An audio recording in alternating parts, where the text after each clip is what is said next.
Good morning everyone. I hope you all are doing good and have performed well in your examination.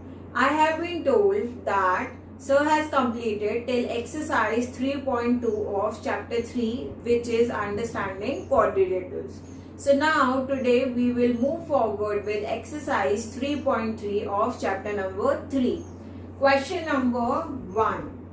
Question number 1 says rice is a rhombus and you have to find out the values of x, y and z. So what you will do, we will draw a rhombus called rice.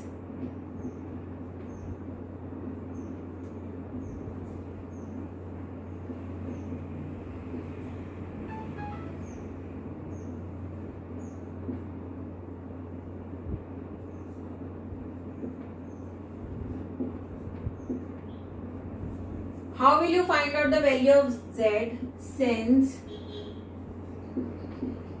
all the sides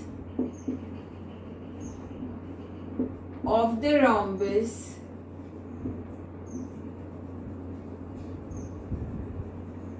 are equal? Therefore, देखो सारी sides equal हैं तो z किसके बराबर हो जाएगा 13 के. कैसे लिखेंगे हम? RI is equals to IC is equals to CE is equals to ER. Therefore, Z is equals to 13. Fine.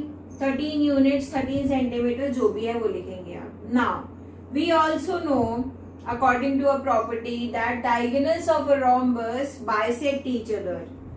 We know diagonals of a rhombus bisect each other. So EO is equals to OI is equals to 5 centimeter. RO is equals to OC is equals to 12 centimeter. हमें सब कुछ इसी diagram में दिया हुआ है. All you have to do is to apply the properties, to remember the properties so that you can find out the solution. Moving forward to question number 2.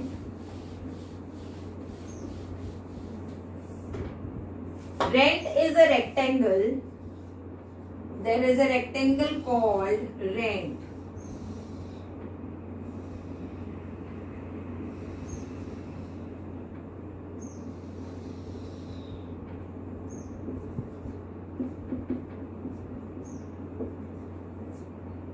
With the diagonals meeting at a point O.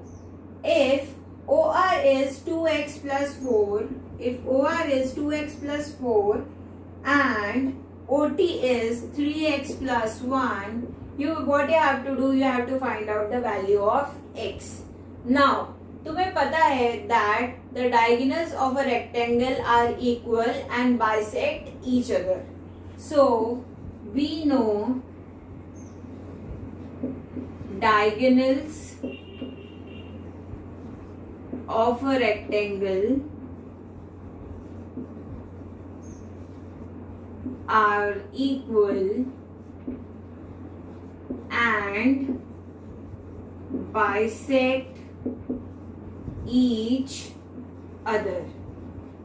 तुम्हें पता है कि diagonal ET and RN equal है और वो एक दूसरे को बाइसेक्ट करते हैं. बाइसेक्ट करते हैं इसका मतलब क्या हुआ कि ये चारों इक्वल पार्ट्स में क्या हो गए, डिवाइड. अगर ये चारों इक्वल पार्ट्स में डिवाइड हो गए उसका मतलब क्या हुआ, OT will be equals to OR, which means that 3x plus 1 is equals to 2x plus 4. Transpose करेंगे 3x minus 2x equals to 4 minus 1. So x is equals to 3 centimeter. So x की value क्या आ गई 3 centimetre. अब यहाँ per unit आपको जो भी दी, अगर यहाँ पे मीटर दी होगी यूनिट तो हम मीटर लिख लेंगे, नहीं तो 3 यूनिट्स भी हम लिख सकते हैं. I hope this is clear. Now moving forward to question number 3rd.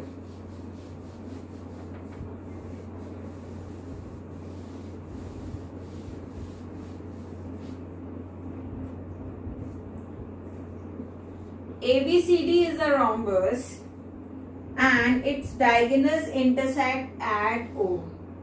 We have a rhombus called ABCD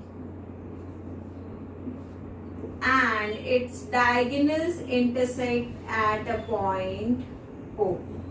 Fine. Now, first question is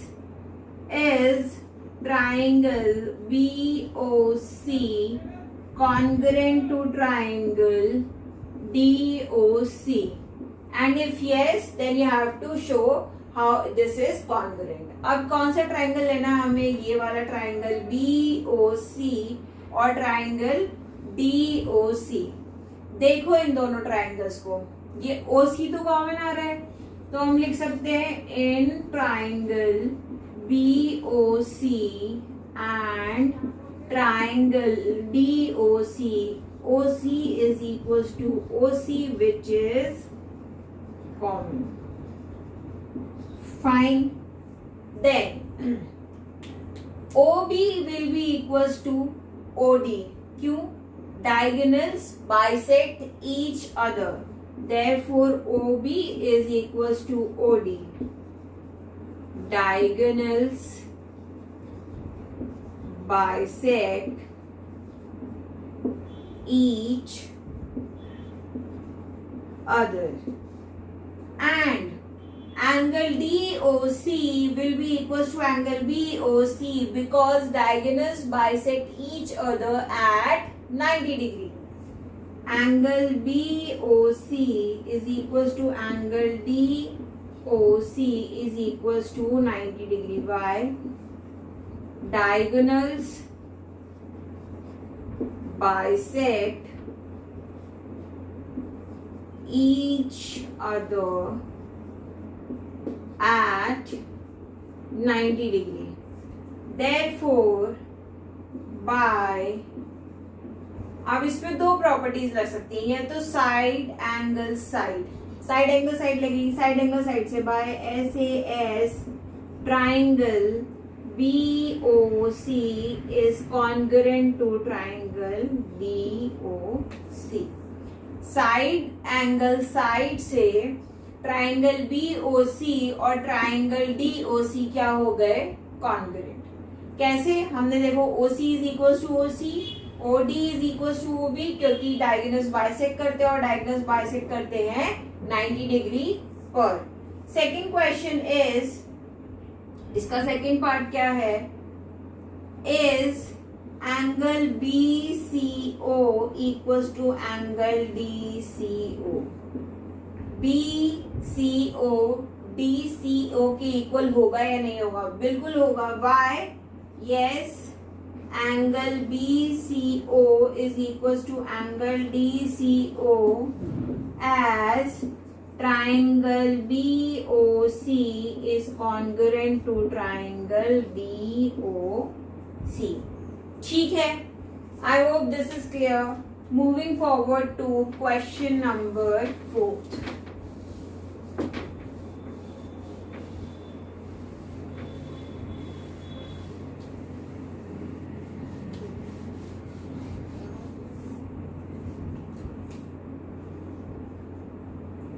ABCD is a rectangle.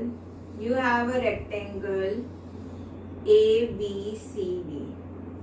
ABCD. Then BM and DN are perpendiculars from B and D on AC. ये दो perpendicular है BM and DN. perpendicular है तो ये 90 degree होंगे. ठीक है. Now first part में क्या पूछा है?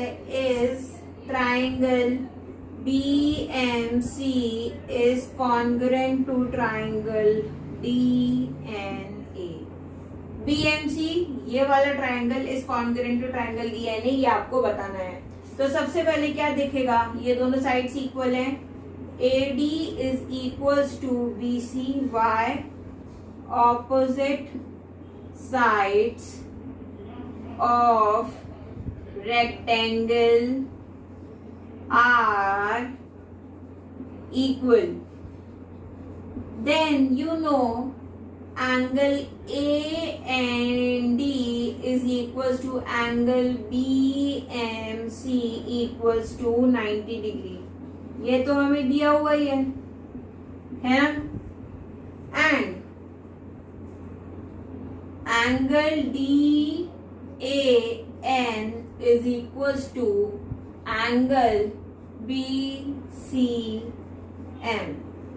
DAN ये वाला एंगल इस वाले एंगल के बराबर होगा. कैसे? Alternate interior angles.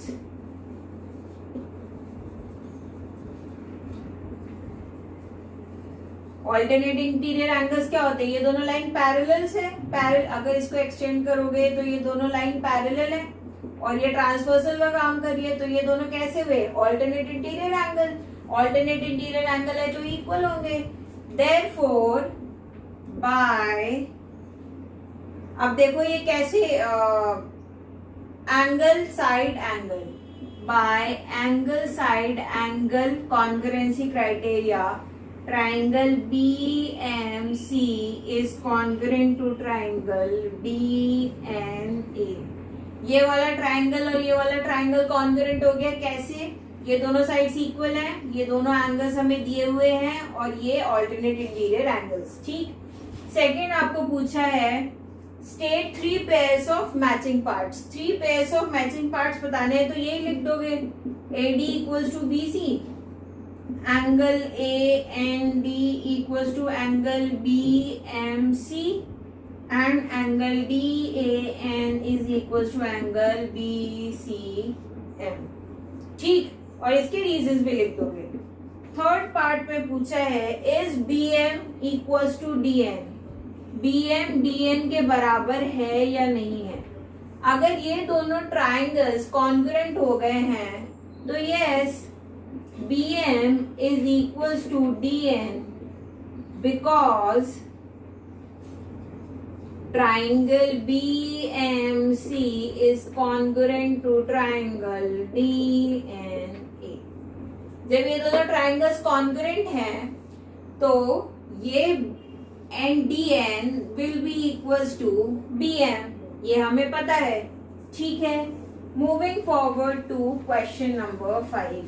Now question number 5 ध्यान से सुनिएगा, इंपॉर्टेंट क्वेश्चन है और थोड़ा समझने वाला भी है, बट जिसको बेसिक नॉलेज होगी उसके लिए it's easy.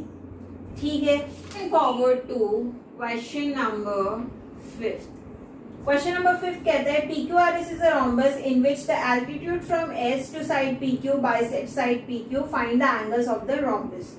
So you have PQRS. आपके पास एक rhombus है PQRS जिसमें दिया है कि altitude from S bisects the side PQ and altitude है तो ये 90 डिग्री होगा और बाइसेक्ट कर रहा है तो इन दोनों साइड्स को इक्वल पार्ट्स में डिवाइड करेगा. आपको क्या करना है? Angle P, angle Q, angle R और एंगल S निकालना है. तो आप क्या करोगे? टू फाइंड लिखोगे यहाँ पे. टू फाइंड क्या करना है आपको? Angle P, angle Q, angle R और एंगल S आपको क्या करना है? फाइंड आउट करना है. हम यहाँ पे क्या करेंगे? कंस्ट्रक्शन करेंगे. क्या कंस्ट्रक्ट करेंगे हम ज्वाइन कर देंगे S और Q को. अब बेटा जब भी हम कंस्ट्रक्शन करते हैं तो हम डॉटेड लाइन से करते हैं ताकि हमें पता रहे कि वो कंस्ट्रक्शन है. ठीक. कंस्ट्रक्शन करने के बाद मैं क्या करूंगी? I will take triangle PSA and ASQ. So in triangle PSA and triangle SAQ, ये क्या है हमारा? प्रूफ है. हम प्रूफ कर रहे हैं. in triangle PSA and SAQ, AS is equals to ऐसे, ये क्या है, कॉमन है, दिया हुआ है हमको, ठीक है। अब देखिए अगर एंगल, तुम देखो अगर ये एंगल 90 डिग्री है तो ये वाला एंगल भी 90 डिग्री होगा, क्यों, लीनियर पेयर के हिसाब से इन दोनों का सम 180 डिग्री होना चाहिए। तो अगर ये 90 है तो ये भी 90 होगा। तो मैं डायरेक्टली लिख रही हूँ angle PAS is equal to angle SAQ is equal to 90 degree from altitude, altitude की वजह से ये 90 डिग्री है, ठीक है। और PA is equal to AQ, ये है बाइसेक्टेड बाय एल्टीट्यूड, एल्टीट्यूड ने बाइसेक्ट किया है, इससे क्या हुआ, बाय साइड एंगल, साइड, देखो साइड थी, एंगल था और साइड थी, या साइड एंगल, साइड से ट्राइंगल PSA कॉन्ग्रुएंट हो गया ट्राइंगल SAQ के, ठीक। ये कॉन्ग्रुएंट हो गया तो PS will be equals to SQ, ठीक है। Therefore PS is equals to SQ, कैसे, कॉन्ग्रुएंट पार्ट्स ऑफ कॉन्ग्रुएंट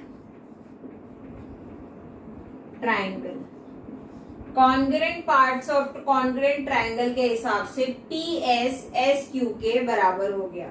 ये इक्वेशन मान ली हमने 1। नाउ वी ऑल नो कि all the sides of a rhombus are equal, therefore PQ is equals to PS, PQ is equals to PS is equals to SR is equals to RQ। ये क्या है, all the sides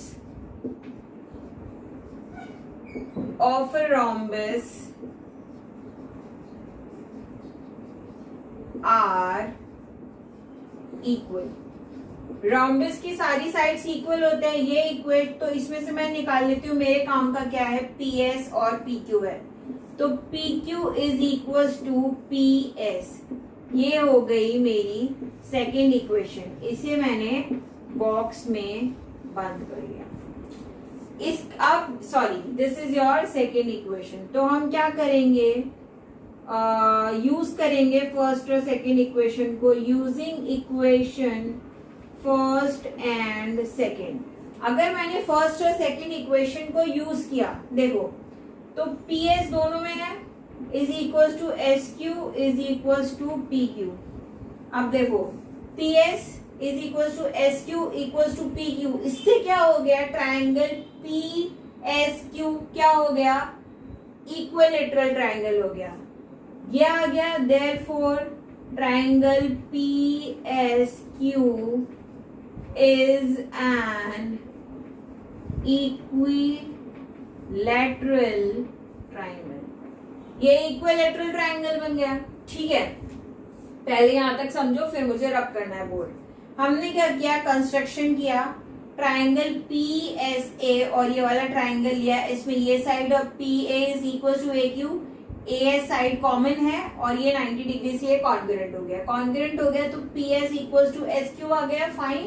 और हमें पता है कि rhombus की सारी साइड्स इक्वल होती है, तो PS इक्वल टू PQ है, तो इसके हिसाब से फर्स्ट और सेकंड इक्वेशन से हमने निकाल लिया कि PS is equal to SQ equal to PQ आ गया, तो PSQ क्या आ गया, इक्विलेटरल ट्राइंगल आ गया।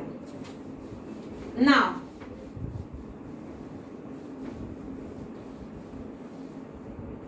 वी नो दैट, हमको मालूम है, क्या मालूम है हमको, कि in an equilateral triangle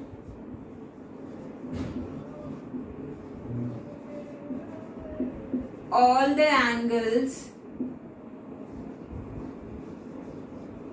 are equal, सारे एंगल्स इक्वल हैं, therefore angle P equals to angle PS Q equals to angle S Q P कितना आ गया 60 डिग्री। हमें क्या चाहिए एंगल पी, तो एंगल पी कितना आ गया 60 डिग्री। अगर एंगल पी 60 डिग्री है तो एंगल आर क्या होगा 60 degree. Opposite angles of a rhombus are equal। rhombus के ऑपोजिट एंगल्स इक्वल होते हैं, तो ये इक्वल हो गया 60 डिग्री हो गया। देन आगे बढ़ेंगे हम।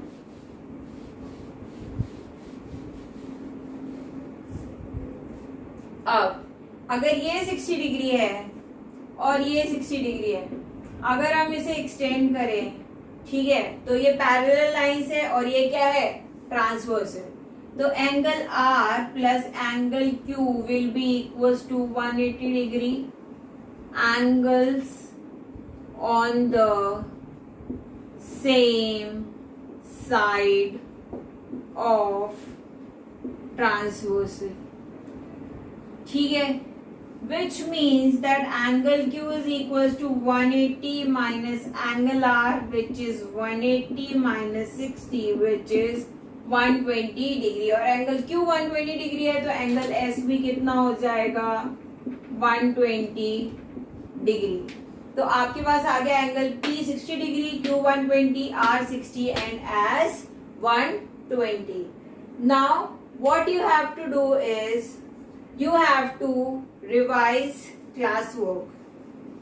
You have to revise classwork and make notes. In next class, I'll be again discussing this question number 5 क्योंकि ये थोड़ा tough और tricky question है, and then we will complete our exercise 3.3. I hope whatever I've taught you is clear in your mind. That's it for today's class. Thank you and have a nice day.